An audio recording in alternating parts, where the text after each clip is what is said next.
এই যে বন্ধুরা, তোমাদের দাদাভাই কিন্তু সকাল সকাল কিন্তু মাছ নিয়ে এসে পড়েছে, আর আমার শাশুড়ি মা কিন্তু কাটতেও বসে পড়েছেন। আর কি বলতো, মাছগুলোকে ভালো করে লবণ দিয়ে কিন্তু ফার্স্টে কিন্তু মারছিলেন, না হলে কিন্তু কাটতে পারবেন না। এইদিক এদিক এদিক ওদিক লাফাচ্ছিল। এই যে মা কিন্তু মাছগুলো কিন্তু কেটে নিয়েছেন। আর কি বলতো, আজ না একটা জিনিস হয়েছে। কি বলতো, তোমাদের দাদাভাই মাছ এনেছে, এই যে মা মাছ কাটছেন। আর আমার শ্বশুরমশাই তো জানেন না যে তোমাদের দাদাভাই মাছ নিয়ে এসেছে। আর আমার শ্বশুরমশাই তো ভেবেছেন আজ কী রান্না হবে এটা ভেবেই কিন্তু শ্বশুরমশাই মাছ নিয়ে এসেছেন। তাহলে ছাড়ো, এই যে আমি নেতা দিয়ে দিচ্ছি। কেন কেন নেতা দিচ্ছি জানো তো? এই যে মাছ কেটেছেন, মাছগুলো যতক্ষণ না মারেননি ততক্ষণ কিন্তু লাফাচ্ছিল। তাই কিন্তু আমি বলেছি, মা আপনি ভালো করে মাছ কাটেন, আমি কিন্তু পরে নেতা দিয়ে দেবো।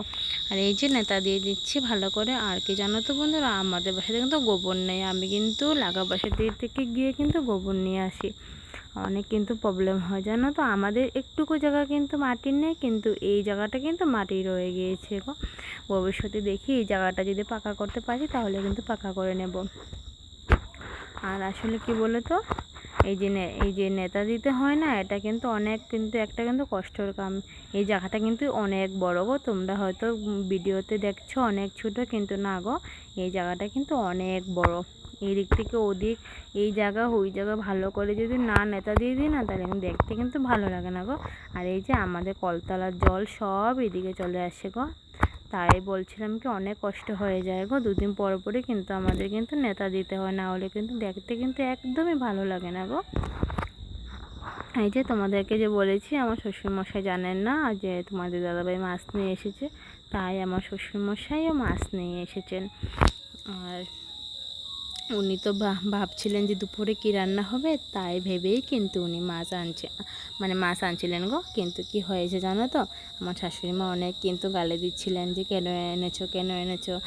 আমার শ্বশুরমশাই কিন্তু রাগ করে কিন্তু বলছেন, দাও মাছগুলো দিয়ে আসবো। আমি বললাম ঠিক আছে, রাগ করতে হবে না। এটাও কিন্তু বলছিলেন যে বউ তো খায় না, ভালোই হয়েছে বউ খেয়ে নেবে। আমার শুনে কিন্তু অনেক ভালো লেগেছে। আর কি বলো তো, এই যে ছোটো ছোটো মাছগুলো না, কই মাছটা কিন্তু অনেক ছোটো ছিল, কাটতে কিন্তু অনেকটাই কষ্ট হচ্ছিলো আমার শাশুড়ি মা। কেন জানো তো, সকালে তো মাছ কেটেছেন উনি, তোমার দাদাভাই যে মাছ এনেছে এখনও মাছ নিয়ে বসেছেন। ওনার তো বিরক্ত হবেই না, ওনার তো ভালো নাই লাগতে পারে। আর মাছ কিন্তু অনেকগুলো এনেছেন, তোমরা বালতিতে দেখতে পাচ্ছ না ঠিকই, কিন্তু আমি এগুলো টৌতে ঢেলে তোমাদেরকে দেখিয়ে দেবো। এই যে দেখতে পেরেছো, আমি কিন্তু সবগুলো কিন্তু টৌতে ঢেলে দিয়েছি। বাবাকে বলেছি, বাবা আপনি টৌতে ঢেলে দেন। এই যে নেতা দিয়েছি, যে জায়গাটা কি সুন্দর লাগছে দেখতে না। আর এই যে স্নান করে এসেছি, স্নান করে কিন্তু আমার আর মার জন্য কিন্তু খাবার নিয়ে নিয়েছি। কি খাবার নিয়েছি বলো তো, দুধ, চিড়ে, মুড়ি, কলা নিয়ে নিয়েছি। আর এই যে সকালে যে মা জিওল মাছটা কেটেছেন না, এটাতে পেঁপে দিয়ে রান্না করতে হবে। তাই জেঠিমণি ঘরে এসেছি, জেঠিমণিকে বলেছি যে জেঠিমণি একটু পেঁপে নিয়ে যাব। তারপরে বলেছে নিয়ে যাও। মা বলছিলেন আমি পারবো, তুমি ভিডিও করে নাও। তাহলে ঠিক আছে,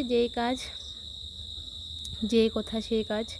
এই যে মা পেঁপে পেরে নিচ্ছেন, আর আমি এই যে ভিডিও করছি। আর কি বলো তো, জেঠিমণিটা ওইখানে না অনেক ধনে পাতা হয়েছে গো। তাই জেঠিমণিকে বলছিলাম দুটো, ওই তুমি দেখতে পাচ্ছ কি না, না ওই পিছন দিকে কিন্তু ধনে পাতা হয়েছে। আর জেঠিমণি বলছেন এখন না, যখন বড় হবে তখন খাবে। ঠিক ও সত্যি, পাতাগুলো কিন্তু অনেক কুটি কুটি ছিল, তাই আর কিন্তু আনলাম না গো। এই যে পেঁপে একটা নিয়ে এসে পড়েছি। আর কি বলো তো, আমি মশলা করে গিয়েছিলাম গো। আর মা এখনই পেঁপেটা কেটে দেবেন আমাকে, আমি কিন্তু রান্নাটা করে নেব। এই যে মশলা করে গিয়েছিলাম, যে তোমাদেরকে দেখিয়ে দিলাম, আমি কিন্তু শিলনোড়াতে বেটে রান্না করে গো। এই যে মা কিন্তু পেঁপেটা কেটে দিচ্ছেন। আর কি বলো তো, পেঁপেটা কিন্তু একদম কচি ছিল, তাই বলছিলেন এটা কি সিদ্ধ হবে এত কচি পেঁপে। আমি বললাম হবে, আপনি কেটে দিন। এই যে পেঁপেটা কেটে দিচ্ছে। তাহলে দেখতে থাকো বন্ধুরা, কীভাবে আমি মাছ রান্না করি পেঁপে দিয়ে।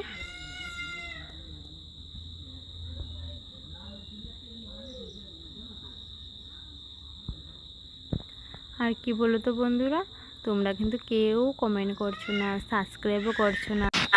আর কি বলো তো, তোমরা যদি সাবস্ক্রাইব না করো, কমেন্ট না করো, লাইক না দাও, তাহলে কি আমার ভালো লাগে বলো তো? প্লিজ তোমাদেরকে আমি অনুরোধ করে বলছি গো, একটা লাইক করে দিও। তোমরা যে ভিডিওটা দেখবে পুরো ভিডিওটা দেখো আর লাইক করে কিন্তু সাবস্ক্রাইব করে কিন্তু আমার পাশে থেকো গো। আমি কিন্তু বারবার করে বলছি তোমাদের, কিন্তু তোমরা কিন্তু কেউই আমার পাশে থাকছো না গো, একটা সাবস্ক্রাইবও করে দিচ্ছ না আর কিন্তু লাইকও করছো না, কমেন্ট করে বলছো না। আমি কিন্তু অনেক কষ্ট করে ভিডিও করি গো, তোমরা প্লিজ প্লিজ প্লিজ প্লিজ আমার পাশে থেকো আর চ্যানেলটাকে কিন্তু সাবস্ক্রাইব করে দিও গো।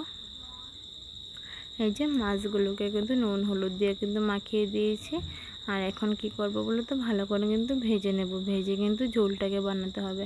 আর কি বলো তো, আমার শাশুড়ি মা বলেছেন যে ভালো করে ঝোলটা কিন্তু ফুটতে হবে, মানে মাছটা খাওয়ার থেকে মাছের ঝোলটা খাওয়া বলে অনেকটাই মানে উপকারী মানে মা বলেছেন আর কি। তাই আমি ওভাবেই কিন্তু রান্নাটাকে করেছি, যে ভালো করে মাছটাকে ভেজে তুলে নিয়েছি, তারপর অনেকক্ষণ কিন্তু জলে কিন্তু ফুটিয়েছি। আর কি বলো তো বন্ধুরা, এত দেরি হয়ে গিয়েছিল না, প্রায় কিন্তু 1টা বেজে গিয়েছে রান্না বসাতে বসাতে। কেন জানেন তো, আমার শ্বশুরমশাই তো মাছ নিয়ে এসেছেন, আবার কই মাছ নিয়ে এসেছেন, তাই শাশুড়ি মা কাটতে কাটতে কিন্তু অনেক দেরি হয়ে গিয়েছিল। তাই স্নান করে এসে আমাকে পেঁপে পেরে এনে কেটে দিতে দিতে অনেকটা কিন্তু দেরি হয়ে গিয়েছিল, তাই রান্নাটা কিন্তু অনেক দেরি হয়ে গিয়েছে। এই যে মাছটা কিন্তু আমার ফ্রাই করা হয়ে গিয়েছে গো। এখন কিন্তু আমি কিন্তু পেঁপে আর আলুটাকে কিন্তু ভালো করে কিন্তু তেলে কিন্তু ভেজে নেব, নুন হলুদ দিয়ে ভেজে তুলে নেব। তারপর মশলাটাকে কষিয়ে এই যে পেঁপেটাকেও কিন্তু ভেজে নেব, মশলাটাকে কষিয়ে কিন্তু অল্প মশলা দিয়ে বানাবো গো। তারপর ঝোলটা কিন্তু বানাবো, তোমরা দেখতে দেখো কিভাবে আমি ঝোল বানাই। আবারও বলছি গো বন্ধুরা, প্লিজ তোমরা কিন্তু সাবস্ক্রাইব করে দিও গো। তোমরা যদি সাবস্ক্রাইব না করো না, সত্যি বলছি আমার মনটা কিন্তু অনেক খারাপ হয়ে যায় গো। এই যে পেঁপে কিন্তু ভাজা প্রায় কিন্তু হয়ে গিয়েছে, পেঁপেটাকে ভালো করে কিন্তু নামিয়ে নেব। আর এই যে নামিয়ে নিয়েছি, এখন কিন্তু ফোড়নও দিয়ে দেব, 5 ফোড়ন দিয়ে দিয়েছি ফোড়নে, আর মশলাটাকে দিয়ে দিয়েছি। আর কি বলো তো বন্ধুরা, মশলা তো অনেক বেশি হয়ে গিয়েছে আর ঝোলটাকে তো পাতলা পাতলা বানাবো, তাই কিন্তু মশলাটাকে কিন্তু তুলে নিলাম গো। এত মশলা দিলাম না, অর্ধেক মশলাকে কিন্তু তুলে নিয়েছি, বাটিতে করে রেখে দিয়েছি।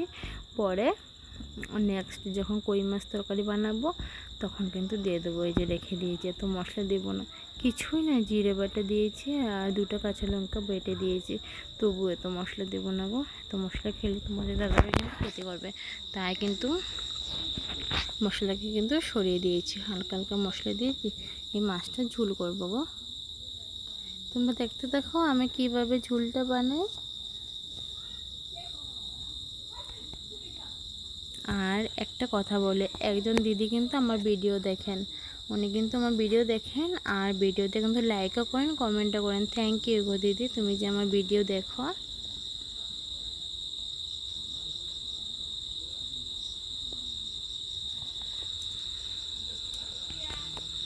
তাহলে ঠিক আছে বন্ধুরা, আজকের মতো ব্লগটা আমি এখানেই শেষ করলাম।